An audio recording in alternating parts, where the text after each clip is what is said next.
Hi everybody, welcome back to my channel. I'm so glad you decided to join me. In today's video, we're going to be talking about unrealistic affair recovery timelines. My name is Stacey and I'm an affair recovery coach, and I specialize in helping unfaithful heal from their affair and prevent relapse. So if you would like any information on how you can work for me or work with me, check the description box down below. This is my second time making this video. The first one was a disaster. My dog was in it. He was bugging. It was a mess. Okay, let's get into the video.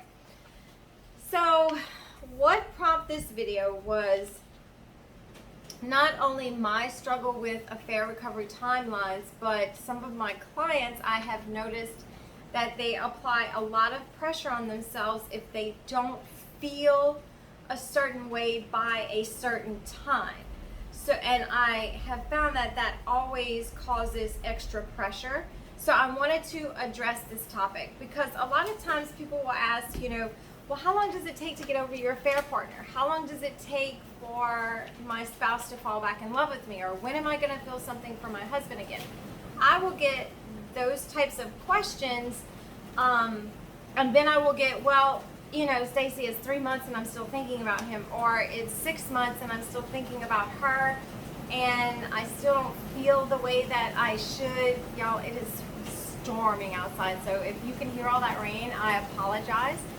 But essentially, I get a lot of that type of question. So I want to talk about 4 reasons why I think that having an affair recovery timeline is an unrealistic expectation and can actually cause us to get stuck in recovery longer than we should. So, number 1, you cannot make yourself feel a certain way. You cannot make yourself fall out of love with your affair partner and fall back in love with your spouse. Our emotions are created by our thoughts. So the only way to undo our emotions is to unravel our thoughts from our affair partner, and that takes time because, we spend time with them. If the affair was a considerable amount of time, you think about them, when you wake up, you think about them when you go to bed. So a lot of your thinking is about your affair partner, and you create this thought pattern around that person, and a lot of times that thought pattern is produced from, the emotions produced from that thought pattern, let me say it that way, is their positive emotions. They're I love yous, they're you're my safe space, that kind of thing. So it takes a while to undo that. And if you try to say, well, in 6 months, you're going to feel better and you won't love them anymore, I think that's just unrealistic to assume that anybody would feel that way, or that, hey, this is your standard. I know a lot of articles, I've read some myself, they talk about 6 months to 18 months or 24 months, and that's a general timeline. That's when you can expect recovery to happen. From my personal experience, I was completely out the box, but if you've been with me for a while, you know that I was completely out the box with everything. Like, affair fall did not lift on me when it was supposed to. I was actually stuck in grief for way longer than they said I should have been. It just wasn't for me. And if I would have, now thankfully I didn't find these articles when I was going through recovery, because that would have made it worse for me, but I found them afterwards. I would have felt more pressure, and I would have been saying, well, what's wrong with you? Why aren't you better now? Like, why can't you get over him? And it took me a while to get to that point. So I just want you to understand that we cannot continue to apply this unrealistic expectation on you should be better at 6 months. You should be completely reconciled with your husband in a year.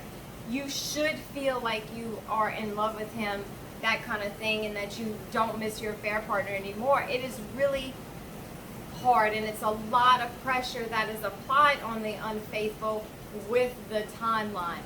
So, number 2, be patient. Be patient with yourself and be gentle. Don't expect too much too soon, because you have to think about it as an unfaithful person, who's had an affair.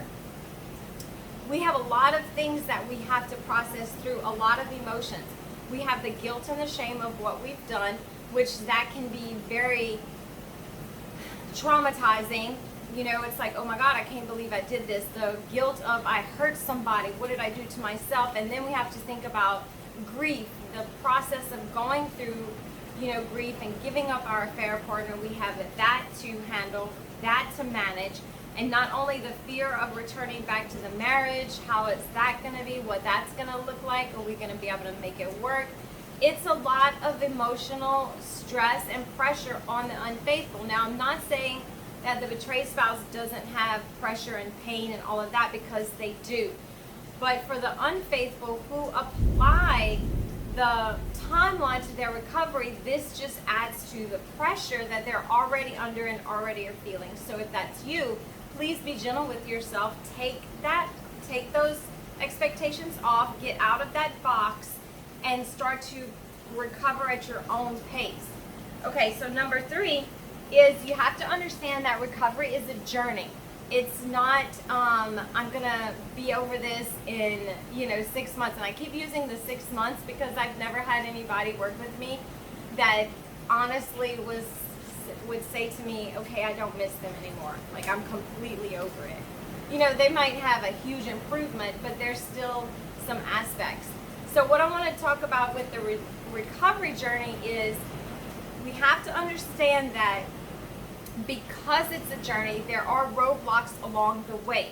And if we don't know how to manage them or how to not get stuck in them, as we're moving forward, we could hit a roadblock and it could completely slow down our recovery.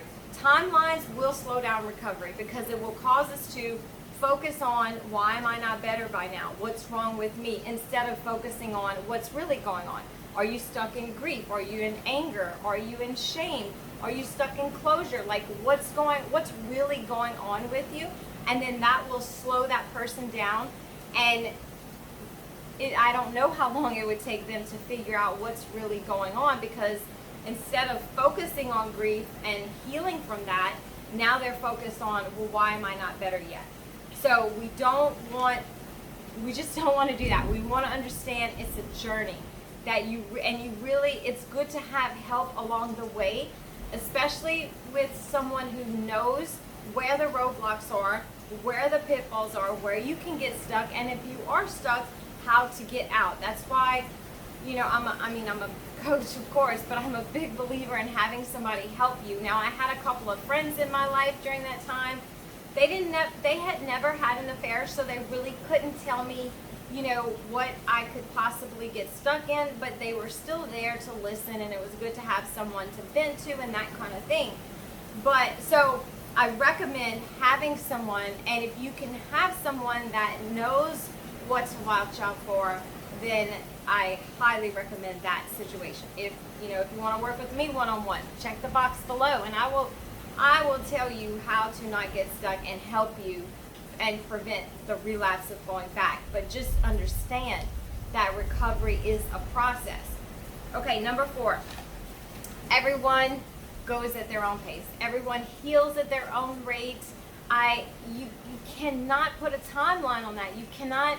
It's terrible to put pressure on people and say you should be better right now or you shouldn't be better right now.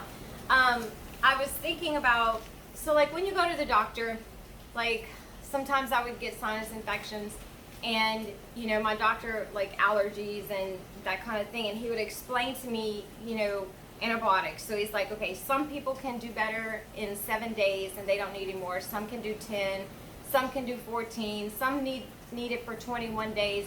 It just depends on that person.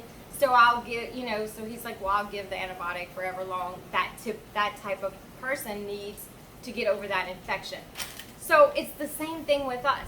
It's like, okay, this is emotional healing, but I might take longer than you, or you might take longer than me. I might need to sit with closure for a little while, and it might take me a little longer to process through the fact that I'm going to get closure from within and not from my affair partner, because that is what happened with me. I really wanted to talk to him. I had questions. We have questions, and those questions will bug the mess out of us, really. But I thought that, I really believed that if I would talk to him, that would give me the closure that I needed, and it wasn't. It was just a lie I was believing. But in any case, that's where I was, and that was slowing me down. But I had to process through that. I had to figure that out. So I want to say, closing this up, if you don't want to get stuck in recovery, remove the expectation of a timeline. Give yourself patience. Be gentle with yourself. Allow yourself to work through recovery. Process those emotions. Learn what your roadblocks are and how not to get stuck in them. Work with someone if you have to. But just don't add any extra stress to yourself than you need to, because you got enough going on. You have enough on your plate right now. So, okay, well, that's the end of this video. I hope you found this helpful. If you have any questions, please let me know. And remember, I love you. This is your space. Like I'm your tribe. Like, my YouTube channel is a safe space for you to learn, to grow, and to connect. Like, make community. Like, we can connect on here. I'm here for you. If nobody else has your back, I got it, because I've been there and I know the pain. But I also know that you can come out of this, and you can come out better than you ever imagined. More content, more like emotionally stable, have a better marriage, have a better inner mind life, which is what happened for me. And I'm really thankful for that. So, all right, I'm going to stop rambling. If you need me, you know where I'm at, and I'll see you in the next video. Bye.